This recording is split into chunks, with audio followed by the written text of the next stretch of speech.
Hello प्यारे बच्चों, स्वागत है आप सभी का इस यूट्यूब चैनल में। आज हम लोग जो है क्लास 10 फिजिक्स के सेकंड चैप्टर प्रकाश का अपवर्तन का 50 महत्वपूर्ण क्वेश्चन हम लोग देखेंगे, ऑब्जेक्टिव क्वेश्चन।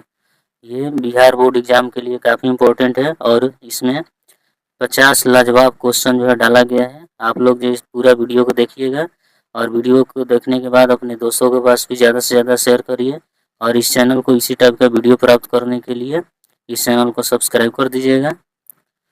चलिए अब हम लोग जो स्टार्ट करते हैं बिना देरी के। तो चलिए देखिए, हम लोग जो है 50 महत्वपूर्ण क्वेश्चन हम लोग देखेंगे इस वीडियो में। चलिए हम लोग पहला क्वेश्चन देखते हैं हम लोग। देखिए पहला क्वेश्चन है कि प्रकाश के मुड़ने की घटना कहलाती है। देखिए प्रकाश की जो मुड़ने की घटना होती है, जब प्रकाश एक माध्यम से दूसरे माध्यम में जाता है तो अपने पथ से विचलित हो जाता है, कुछ मुड़ जाता है, तो इस घटना को हम लोग प्रकाश का अपवर्तन कहते हैं। तो इसका ऑप्शन नंबर बी हो जाएगा। ठीक है, चलिए सेकंड नंबर हम लोग जो है क्वेश्चन देखते हैं, अपवर्तन किस कारण से होता है। सेकंड नंबर जो क्वेश्चन पूछ रहा है कि अपवर्तन का कारण क्या होता है। तो देखिए जब प्रकाश एक माध्यम से दूसरे माध्यम में जाता है तो उसके चाल में परिवर्तन होता है। चाल में परिवर्तन के कारण ही अपवर्तन का घटना जो है वो होता है। तो इसका ऑप्शन नंबर जो है चाल में परिवर्तन हो जाएगा, ऑप्शन नंबर ए हो जाएगा। चलिए थर्ड क्वेश्चन हम देखेंगे। देखिए ये जो है चैप्टर का इम्पोर्टेंट क्वेश्चन है, निर्वात में प्रकाश की चाल होता है। और देखिए निर्वात में प्रकाश की जो चाल होता है वो कितना होता है, 3 गुने 10 के पावर 3 गुने 10 के पावर 3 गुने 10 के पावर 8 मीटर पर सेकंड होता है। देखिए यहाँ पर जो है सबका यहाँ पर यूनिट जो है क्या है, अलग अलग है। तो याद रखिएगा इसमें हमको मीटर पर सेकंड वाला जो है ऑप्शन लेना है। ठीक है, तो ऑप्शन नंबर क्या हो जाएगा, सी हो जाएगा। 3 गुने 10 के पावर 8 मीटर पर सेकंड निर्वात में प्रकाश की चाल होता है और सबसे अधिक होता है। प्रकाश की चाल सबसे अधिक किसमें होता है, निर्वात में होता है। ठीक है, चलिए नेक्स्ट क्वेश्चन हम लोग देखते हैं, 4 नंबर क्वेश्चन। वायु से जल में जाने पर प्रकाश। अब देखिए वायु से अगर हम लोग जल में जाएंगे, वायु क्या होता है विरल माध्यम, जल क्या होता है सघन माध्यम। यानी कि हम लोग जो है विरल माध्यम से सघन माध्यम जाएंगे तो प्रकाश किरण विरल से सघन में जाने पर अभिलंब की ओर क्या हो जाती है, मुड़ जाती है। तो ऑप्शन नंबर ए हो जाएगा, ए इज द करेक्ट आंसर। चलिए नेक्स्ट क्वेश्चन हम लोग देखते हैं, जल का अपवर्तनांक कितना होता है। देखिए मोस्ट इंपोर्टेंट क्वेश्चन है, जल का अपवर्तनांक जो कितना होता है। तो देखिए जल का जो अपवर्तनांक होता है इसको याद रखिएगा 1.33 होता है। ठीक है, ऑप्शन नंबर बी हो जाएगा। ठीक है, चलिए नेक्स्ट हम लोग देखेंगे, कांच का अपवर्तनांक लगभग होता है। कांच का अपवर्तनांक जो होता है ये 1.5 होता है। ठीक है, इसका 1.5 होता है। अभी हम लोग जल का भी देखें, जल का अपवर्तनांक कितना होता है, 1.33 होता है। चलिए नेक्स्ट क्वेश्चन हम लोग देखते हैं। चलिए अब हीरे का अपवर्तनांक लगभग होता है। देखिए इसमें इम्पोर्टेंट क्वेश्चन है, हीरा का अपवर्तनांक जो होता है सबसे अधिक होता है और कितना होता है, तो 2.42 होता है। यानी कि option number B is the correct answer, 2.42 हो जाएगा। ठीक है, चलिए नेक्स्ट क्वेश्चन हम लोग देखते हैं, अपवर्तनांक का एसआई मात्रक होता है। देखिए अपवर्तनांक जो होता है एक अनुपात होता है निर्वात में प्रकाश की चाल तथा किसी माध्यम में प्रकाश के चाल के अनुपात को हम लोग क्या बोलते हैं, अपवर्तनांक बोलते हैं। तो अपवर्तनांक का जो है कोई मात्रक नहीं होता है, तो इसका ऑप्शन नंबर सी हो जाएगा। चलिए नेक्स्ट क्वेश्चन देखते हैं, और देखिए प्रकाश की चाल सबसे अधिक होती है। और देखिए प्रकाश की चाल जो होती है सबसे अधिक किसमें होती है। तो देखिए इसमें जल है, कांच है, वायु है और निर्वात है। तो देखिए इसमें जो है निर्वात में जो है ना प्रकाश का चाल क्या होता है, सबसे अधिक होता है। क्यों, क्योंकि ये जो होता है विरल माध्यम होता है और इसका अपवर्तनांक जो होता है बहुत कम होता है, तो इसीलिए इसका चाल क्या हो जाएगा, अधिक हो जाएगा। ठीक है, चलिए नेक्स्ट क्वेश्चन हम लोग देखते हैं, अपवर्तन का नियम किसने दिया है। देखिए तो अपवर्तन का नियम हम लोग जानते हैं और इसमें पढ़े भी हैं, स्नेल का नियम। ठीक है, तो अपवर्तन का नियम कौन दिया था, स्नेल ने दिया था। ठीक है, इसका ऑप्शन नंबर जो हो जाएगा B is the correct answer. चलिए नेक्स्ट क्वेश्चन देखेंगे हम लोग, सघन माध्यम में प्रकाश की चाल। देखिए सघन माध्यम में प्रकाश की चाल जो है क्या होता है, घटता है। ये जो है सघन माध्यम में प्रकाश की चल क्या होती है, घटती है, और विरल माध्यम में प्रकाश की चल क्या होती है, बढ़ती है। चलिए नेक्स्ट क्वेश्चन देखेंगे हम लोग। विरल माध्यम से सघन माध्यम में जाने पर किरण क्या होती है। और देखिए विरल से सघन में जाएंगे तो जैसे ही हम लोग सघन में प्रवेश करेंगे तो प्रकाश किरण जो है अभिलंब की ओर क्या हो जाती है, मुड़ जाती है। ऑप्शन नंबर बी हो जाएगा। चलिए नेक्स्ट क्वेश्चन देखिए, इसमें हम लोग जो है 50 महत्वपूर्ण क्वेश्चन देखेंगे और बहुत कम समय में, ठीक है। आप लोग जो इस वीडियो को 15 से 20 मिनट का वीडियो रहेगा तो आप लोग जो एक बार जरूर देख लीजिएगा। कम समय में बहुत मतलब इम्पोर्टेंट कॉन्सेप्ट के बारे में आप लोग को ऑब्जेक्टिव क्वेश्चन जो है प्रकाश के अपवर्तन संबंधी सारा जो है क्वेश्चन हम इसमें डाल दिए हैं। आप लोग जो इस वीडियो को देखिए और देखने के बाद अपने नोटबुक में भी नोट कर लीजिएगा, ठीक है। और इसको बार बार जो है आप लोग जो है एक बार देखते रहिएगा ताकि ये जो है हमेशा के लिए याद रहे। चलिए नेक्स्ट क्वेश्चन हम लोग देखते हैं कि सघन माध्यम से विरल माध्यम में जाने पर किरण क्या होती है, ठीक है।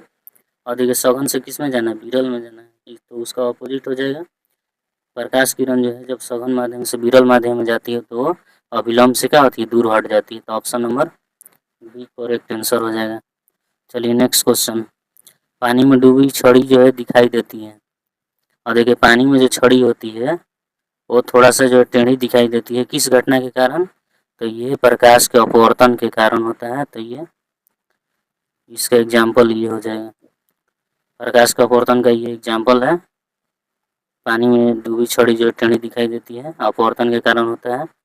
चलिए नेक्स्ट क्वेश्चन हम लोग देखते हैं, तारे टिमटिमाते हैं। और देखिए रात्रि में जो तारे होते हैं ये क्यों टिमटिमाते हैं, तो हम लोग जब इस वीडियो में जब 2 नंबर का हम वीडियो डालेंगे महत्वपूर्ण क्वेश्चन का, तो उसमें जो है ये रहेगा कि तारे जो है रात्रि में क्यों टिमटिमाते हैं। इस टाइप का क्वेश्चन जो है 2 नंबर के एग्जाम में जो पूछा जाता है शॉर्ट क्वेश्चन में, तो इसको हम लोग जो है अलग से वीडियो डालेंगे, ठीक है। अभी जो है ना सिर्फ हम लोग जो ऑब्जेक्टिव क्वेश्चन देख रहे हैं तो सिर्फ इसका देखेंगे हम लोग ये जो है किसके कारण से होता है। तो देखिए तारे जो टिमटिमाता है ये वायुमंडलीय अपवर्तन के कारण होता है। तो इसका ऑप्शन नंबर क्या हो जाएगा, इसका ऑप्शन नंबर ए हो जाएगा। चलिए अगला हम लोग देखेंगे। और देखिए सूर्योदय से पहले सूर्य दिखाई देता है। देखिए सूर्योदय से सूर्य जो है पहले ही दिखाई देता है, तो ये भी घटना जो है अपवर्तन के ही कारण होता है, ठीक है। तो इसका भी ऑप्शन नंबर क्या हो जाएगा, बी हो जाएगा। चलिए अगला क्वेश्चन हम लोग देखते हैं, अपवर्तन में कौन सी राशि स्थिर रहती है। और देखिए अपवर्तन में कौन सी राशि स्थिर रहती है। देखिए इसमें क्या क्या बदलता है, इसमें जो है ये भी चाल बदलता है, दिशा भी बदलता है और तरंगदैर्घ्य भी बदलता है। क्या नहीं बदलता है, तो ये आवृत्ति नहीं बदलता है। ऑप्शन नंबर क्या हो जाएगा, सी इज द करेक्ट आंसर। चलिए नेक्स्ट क्वेश्चन देखते हैं हम लोग। और देखिए स्नेल का नियम है, तो स्नेल का नियम से हम लोग जानते हैं। स्नेल ने बताए थे कि आपतन कोण की जया तथा अपवर्तन कोण की जया का अनुपात जो होता है क्या होता है, एक नियतांक होता है, अर्थात म्यू बराबर क्या होता है, साइन आई बटा में साइन आर होता है। यानी कि म्यू बराबर जो होता है साइन आई बाई में क्या होता है, sine R. Is the correct answer, option number A. तो देख रहे हैं कि अपवर्तनांक ज्ञात करने का सूत्र है, ठीक है। और देखिए अपवर्तनांक का फॉर्मूला क्या होता है, कैसे हम लोग निकालते हैं। देखिए अपवर्तनांक इक्वल टू फॉर्मूला होता है, अपवर्तनांक को हम लोग जो एन से डिनोट करते हैं, एन इक्वल टू क्या होता है, सी बाई में वी होता है। मतलब निर्वात में प्रकाश की चाल तथा किसी माध्यम में प्रकाश की चाल का अनुपात को क्या बोलते हैं हम लोग, अपवर्तनांक बोलते हैं, ठीक है। और अपवर्तनांक जो होता है माध्यम के प्रकृति पर निर्भर करता है, ठीक है। चलिए नेक्स्ट क्वेश्चन, तो इसका ऑप्शन नंबर क्या हो जाएगा, N equal to C by V is the correct answer. चलिए नेक्स्ट क्वेश्चन हम लोग देखते हैं। और देखिए पानी में सिक्का जो है ऊपर उठा दिखाई देता है। देखिए अभी हम लोग देखे हैं, तो ये जो है इसका भी ऑप्शन नंबर क्या हो जाएगा, बी हो जाएगा। कोई भी चीज़ अगर पानी में डला हुआ है और वो जो है ऊपर की ओर जो है उसका वास्तविक स्थिति जो है कुछ ऊपर उठा हुआ दिखाई पड़ता है, तो ये घटना जो होता है वो अपवर्तन के कारण होता है। तो इसका ऑप्शन नंबर क्या हो जाएगा, बी। चलिए नेक्स्ट क्वेश्चन हम लोग देखते हैं। वायु का अपवर्तनांक होता है, तो देखिए वायु का अपवर्तनांक जो है लगभग 1 के ही बराबर होता है। वायु का अपवर्तनांक जो होता है लगभग 1 के बराबर होता है। चलिए अगला क्वेश्चन हम लोग देखते हैं। और देखिए अपवर्तनांक अधिक होने पर चाल, और देखिए अपवर्तनांक अधिक होगा, मतलब सघन माध्यम के लिए अपवर्तनांक क्या होता है, सघन माध्यम प्रकाश की चाल क्या होगा, कम होगा। जाहिर सा बात है कि अगर माध्यम अगर क्या होगा, सघन होगा, तो उसमें प्रकाश का चाल क्या होगा, कम होगा। तो इसका ऑप्शन नंबर क्या हो जाएगा, इसका ऑप्शन नंबर हो जाएगा बी। चलिए नेक्स्ट क्वेश्चन हम लोग देखते हैं। और देखिए प्रकाश की चाल सबसे कम होती है, तो देखिए जिस माध्यम का अपवर्तनांक जो है सबसे कम होगा, उसमें प्रकाश का चाल क्या होगा, सबसे अधिक। अब इसमें हम लोग जो है देखिए सबसे हम लोग देखते हैं कि जैसे वायु का अपवर्तनांक कितना होता है। देखिए वायु का अपवर्तनांक जो है लगभग 1 के बराबर होता है। वायु का अपवर्तनांक लगभग 1 के बराबर होता है। कांच का अपवर्तनांक जो होता है 1 पॉइंट का होता है 5 होता है। जल का अपवर्तनांक जो होता है 1.33 होता है। और हीरा का अपवर्तनांक जो होता है 2.42 होता है। और देखिए अपवर्तनांक इसमें किसका जो है अपवर्तनांक जो है सबसे अपवर्तनांक अगर अधिक रहेगा तो उसमें प्रकाश का वेग क्या होगा, कम होगा, चाल कम होगा। और देखिए हीरा का अपवर्तनांक क्या है, इसमें सबसे अधिक है, तो इसमें प्रकाश का चाल क्या होगा, सबसे कम होगा। तो इसका हीरा में प्रकाश का चाल क्या होगा, सबसे कम होगा। ठीक है, अपवर्तनांक अधिक होगा तो प्रकाश का चाल क्या होगा, कम होगा। देखिए इन सभी में हीरा का अपवर्तनांक क्या है, ज़्यादा है, तो प्रकाश का चाल क्या होगा, कम होगा। चलिए अगला क्वेश्चन हम लोग देखते हैं। अपवर्तन का दूसरा नाम क्या है। देखिए अपवर्तन का दूसरा नाम क्या है, मुड़ना होता है, तो ये हो जाएगा मुड़ना। चलिए अगला क्वेश्चन हम लोग देखते हैं। अब देखिए प्रकाश की चाल जो निर्भर करती है, प्रकाश की चाल जो होता है ये निर्भर करता है, माध्यम पर भी निर्भर करता है कि किस माध्यम में जा रहा है। रंग पर भी निर्भर करता है, कौन सा रंग है, लाल रंग है, बैंगनी रंग है, ये जो है इस पर भी डिपेंड करता है। और ताप पर भी डिपेंड करता है। ठीक है, तो इसका जो है करेक्ट आंसर हो जाएगा डी। चलिए नेक्स्ट क्वेश्चन हम लोग देखते हैं। और देखिए कांच से वायु में जाने पर प्रकाश। और देखिए कांच क्या होता है, सघन माध्यम। वायु क्या होता है, विरल माध्यम। सघन से विरल में जाएंगे तो याद रखिएगा सघन से विरल में जब हम लोग जाते हैं तो प्रकाश किरण जो होता है अविलंब से क्या हो जाती है, दूर हट जाती है। चलिए हम नेक्स्ट क्वेश्चन हम लोग देखते हैं। और देखिए सूर्यास्त के बाद भी सूर्य दिखाई देता है, किस घटना के कारण, तो ये भी होता है अपवर्तन के कारण। देखिए जब हम शॉर्ट क्वेश्चन डालेंगे तो उसमें जो है एक्सप्लेन पूरा इसमें जो है एक्सप्लेन करेंगे कि सूर्यास्त के बाद भी सूर्य क्यों दिखाई पड़ता है। तो ये सब घटना जैसे रात्रि में तारे क्यों टिमटिमाते हुए प्रतीत होते हैं, तो ये सब सारा हम जो है वीडियो में डालेंगे, उसको आप लोग जो है उसको एक बार देख लीजिएगा। चलिए आगे हम जो है देखते हैं इसमें। अब देखिए माध्यम जितना अधिक सघन होगा अपवर्तनांक। और देखिए माध्यम जितना अधिक सघन होगा उसका अपवर्तनांक भी क्या होगा, उतना ही अधिक होगा। तो इसका ऑप्शन नंबर बी हो जाएगा। ठीक है, अगला क्वेश्चन। और देखिए प्रकाश का अपवर्तन होता है। देखिए प्रकाश का जो अपवर्तन होता है ठोस में भी होता है, द्रव में भी होता है और गैस में भी होता है। तो ये जो सभी माध्यमों में होगा, सी इज द करेक्ट आंसर हो जाएगा। ठीक है, चलिए अगला क्वेश्चन। अपवर्तन में कौन बदलता है। देखिए अपवर्तन में कौन बदलता है, तो अपवर्तन में चाल भी बदलता है, दिशा भी बदलता है, तरंगदैर्घ्य भी बदलता है। तो इसका ऑप्शन नंबर जो है डी हो जाएगा। ठीक है, D is the correct answer. चलिए अगला क्वेश्चन हम लोग जो है देखते हैं। अपवर्तनांक का मान सामान्यतः क्या होता है।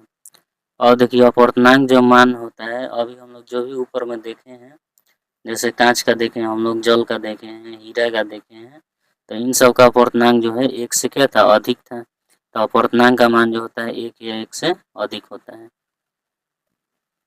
चलिए आप लोग जो है वीडियो को पूरा देखिएगा तभी जो है समझ में आएगा। पूरा वीडियो देखिएगा तो आप लोग का जो है एग्जाम में कोई भी क्वेश्चन जो है नहीं छूटेगा, ऑब्जेक्टिव क्वेश्चन। चलिए अब आगे हम लोग जो है सबसे कम अपवर्तनांक किसका है ये देखेंगे। देखिए सभी का जो अपवर्तनांक हमको मालूम होना चाहिए। देखिए जल का अपवर्तनांक कितना होता है, जल का अपवर्तनांक जो होता है 1.33 होता है, 1.33 होता है। कांच का कितना होता है 1.5 होता है। वायु का लगभग 1 के बराबर होता है। हीरा का कितना होता है 2.42 होता है। और देखिए इसमें सबसे कम अपवर्तनांक किसका है, तो सबसे कम जो है ये वायु का है। तो ऑप्शन नंबर बी हो जाएगा। चलिए अगला क्वेश्चन, पानी में मछली वास्तविक स्थिति से क्या होती है? वास्तविक स्थिति से कुछ ऊपर दिखाई पड़ती है, ठीक है। इसका ऑप्शन नंबर बी हो जाएगा। जब हम लोग मान लेते हैं बाल्टी में पानी भरा हुआ है, उसमें मछली को रखेंगे हम लोग, तो मछली जो है वो बाल्टी की पेंडी पर दिखाई नहीं देगी, उसका जो है कुछ वो जो ऊपर उठी हुई प्रतीत होती है। तो ये जो होता है प्रकाश के अपवर्तन के कारण होता है। चलिए अगला क्वेश्चन हम लोग देखते हैं, किस लेंस को अभिसारी लेंस कहा जाता है? कन्वर्जिंग लेंस जो होता है ये उत्तल लेंस को कहा जाता है। क्यों कहा जाता है उत्तल लेंस को? क्योंकि ये जो उत्तल लेंस है, जितना भी समानांतर किरण आता है, देखिए ये उत्तल लेंस हो गया, ये फोकस हो गया, जितना भी ये जो समानांतर रेखा है, ये इसको जो एक ही बिंदु पर क्या करती है? अभिसरित करती है। इसीलिए इस लेंस को क्या कहा जाता है? अभिसारी लेंस कहा जाता है, ठीक है। ये भी जो 2 नंबर के क्वेश्चन पूछा जाता है कि उत्तल लेंस को अभिसारी लेंस क्यों कहा जाता है, ठीक है। चलिए तो आगे हम लोग देखते हैं नेक्स्ट क्वेश्चन। और देखिए उत्तल लेंस की फोकस दूरी होती है, उत्तल लेंस की फोकस दूरी, और देखिए उत्तल लेंस का जो फोकस दूरी होता है, उत्तल लेंस ये वाला हो गया, इसमें फोकस जो इधर होता है, आपतित किरण देखिए ये वाला है। हम लोग जो ये प्रकाशिक केंद्र से हम लोग क्या करते हैं? दूरी मापते हैं यहाँ से। और देखिए आपतित किरण इधर है, यहाँ से हम लोग इधर दूरी माप रहे हैं, आपतित किरण की दिशा माप रहे हैं। तो आपतित किरण की दिशा मापी हुई दूरी क्या होती है? धनात्मक होती है। तो इसका ऑप्शन नंबर क्या हो जाएगा? बी। चलिए नेक्स्ट क्वेश्चन हम लोग देखते हैं। और चलिए नेक्स्ट क्वेश्चन हम लोग देखते हैं, लेंस सूत्र क्या होता है? देखिए इस चैप्टर का प्रकाश के अपवर्तन से रिलेटेड जो है एक लॉन्ग क्वेश्चन पूछा जाता है, लेंस फार्मूला। लेंस फार्मूला को जो प्रूव करना रहता है, और ये क्वेश्चन जो है लॉन्ग क्वेश्चन में पूछा जाता है, ठीक है। तो देखिए पहले हम लोग जो इसमें देखेंगे लेंस फार्मूला क्या होता है। तो लेंस फार्मूला जो होता है 1/f equal to 1/v minus 1 क्या होता है? 1/u होता है। तो ये हो गया लेंस फार्मूला। तो कौन सा ऑप्शन हो जाएगा? Option number B is the correct answer. चलिए नेक्स्ट क्वेश्चन, लेंस की क्षमता का ऐसा ही मात्रक होता है। देखिए लेंस का क्षमता का जो ऐसा ही मात्रक क्या होता है? डायोप्टर होता है। और इसको हम लोग किससे डिनोट करते हैं? डी से, डायोप्टर को। और देखिए लेंस का जो क्षमता होता है, जैसे उत्तल लेंस का क्षमता होगा धनात्मक होगा कि ऋणात्मक होगा, तो ये जो है डिपेंड करता है किस पर? फोकस दूरी पर। और देखिए उत्तल लेंस का फोकस दूरी प्लस में होता है। अगर फोकस दूरी प्लस में है तो इसका क्षमता भी जो है ना ये पी भी क्या होगा? पॉजिटिव ही होगा। और अवतल लेंस का जो फोकस दूरी होता है वो माइनस होता है, तो उसका क्षमता भी क्या हो जाएगा? उसका क्षमता भी जो है निगेटिव होता है, ठीक है। तो अवतल लेंस का क्षमता निगेटिव होता है और उत्तल लेंस का क्षमता क्या होता है? पॉजिटिव होता है। चलिए तो इसका ऑप्शन नंबर जो है क्या हो जाएगा? 37 का ए नंबर हो जाएगा, डायोप्टर, ठीक है। चलिए नेक्स्ट क्वेश्चन, उत्तल लेंस द्वारा प्रतिबिंब बना होता है। और देखिए उत्तल लेंस में जो है हम लोग उत्तल लेंस द्वारा बना जो प्रतिबिंब होता है दोनों होता है, वास्तविक तथा काल्पनिक दोनों होता है। तो इसका ऑप्शन नंबर क्या हो जाएगा? बी हो जाएगा। याद रखिएगा उत्तल लेंस में दोनों प्रकार के प्रतिबिंब जो है बनाया जाता है, वास्तविक प्रतिबिंब और काल्पनिक प्रतिबिंब दोनों बनता है। चलिए नेक्स्ट क्वेश्चन हम लोग देखते हैं, लेंस की क्षमता का सूत्र होता है। और देखिए लेंस की क्षमता जो होता है वो फोकस दूरी के व्युत्क्रम होता है, अर्थात ये जो होता है पी बराबर क्या होता है? 1/पी बराबर क्या होता है? 1/f होता है, ठीक है। फोकस दूरी के व्युत्क्रम को हम लोग क्या बोलते हैं? लेंस का क्षमता बोलते हैं। तो ए इज द करेक्ट आंसर। चलिए नेक्स्ट क्वेश्चन हम लोग देखते हैं, लेंस के आवर्धन का सूत्र होता है। और देखिए लेंस का आवर्धन जो होता है, एक दर्पण का एक अलग वो आवर्धन था, m equal to minus B by U होता है, लेकिन इसमें लेंस में प्लस में होता है, ठीक है, v बाई यू।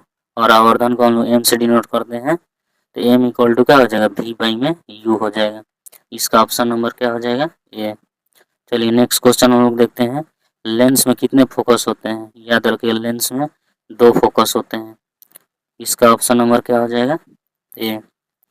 चलिए नेक्स्ट क्वेश्चन हम लोग जो है देखते हैं आगे। और देखिए जब वस्तु को लेंस के टूए पर रखा जाता है तो इसका प्रतिबिंब लेंस से अपवर्तन के बाद कहाँ पर बनता है? देखिए जब वस्तु को हम लोग जो प्रतिबिंब बनाते हैं, जैसे ये उत्तल लेंस हो गया, ये देखिए उत्तल लेंस हो गया, और देखिए हम लोग यहाँ पर एफ लिखते हैं, यहाँ पर क्या लिखते हैं? 2f लिखते हैं, यहाँ पर हम लोग जो है f लिखते हैं, और यहाँ पर क्या लिखते हैं हम लोग? 2f लिखते हैं, ठीक है। वस्तु कहाँ पर है? ये 2f पर है। और पर देखिए प्रतिबिंब बनाने के लिए हम लोग जो है क्या करते हैं, 2 किरण को ले जाते हैं। तो ये देखिए समानांतर किरण कहाँ से होकर जाती है, तो ये जो फोकस से होकर के जाती है। एक किरण को प्रकाशीय केंद्र से गुजारते हैं हम लोग। देखिए ये वाला जो है प्रकाशीय केंद्र से जा रही है।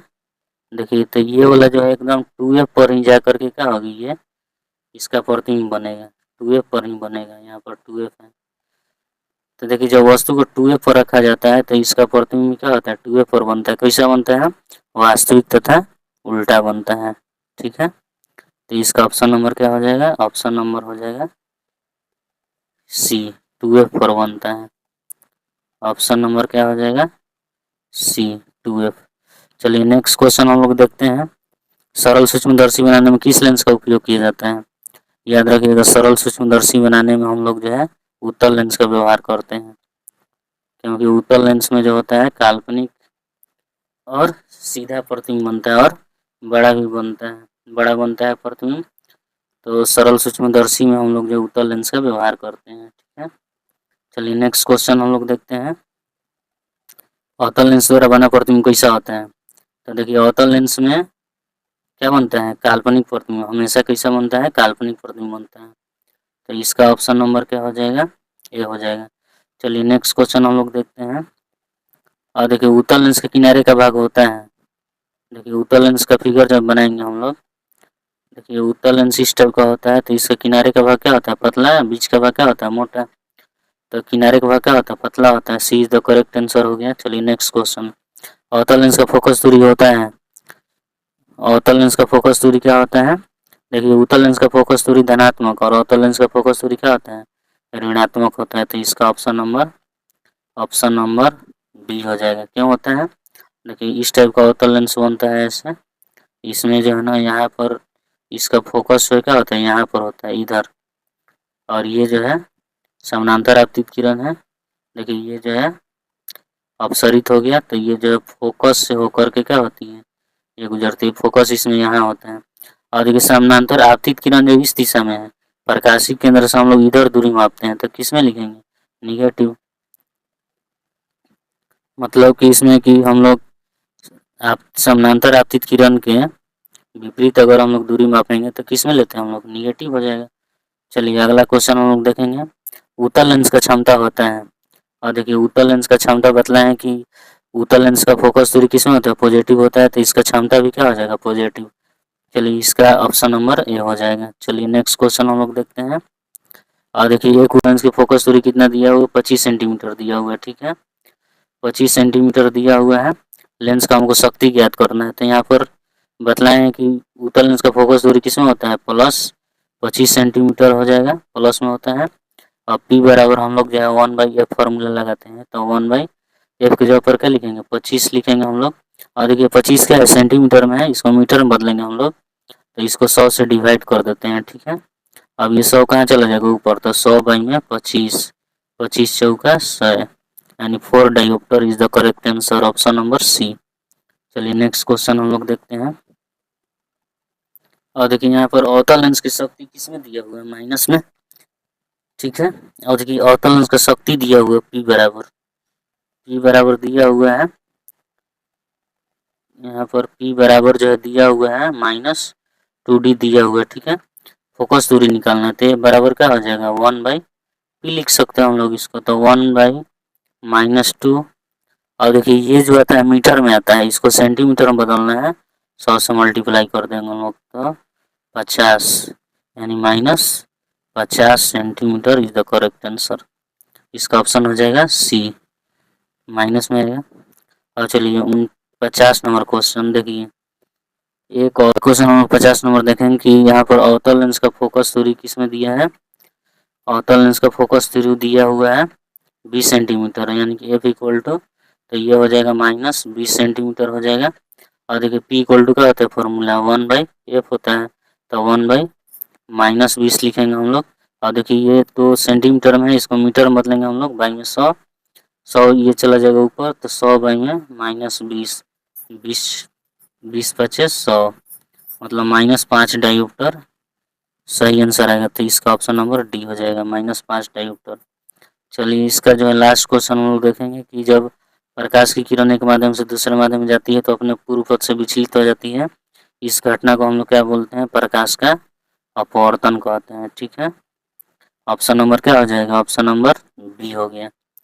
चलिए, तो ये हम लोग जो है प्रकाश के अपवर्तन से रिलेटेड 51 हम लोग जो है महत्वपूर्ण ऑब्जेक्टिव क्वेश्चन देख लिए। अगर आप लोग को ये वीडियो अच्छा लगा होगा तो इस वीडियो को अपने दोस्तों के पास ज़्यादा से ज़्यादा शेयर करिए और इस चैनल को भी सब्सक्राइब कर दीजिएगा और इस वीडियो को अपने दोस्तों के पास ज़्यादा से ज़्यादा शेयर करें अपने ग्रुप में। ठीक है, थैंक यू फॉर वॉचिंग।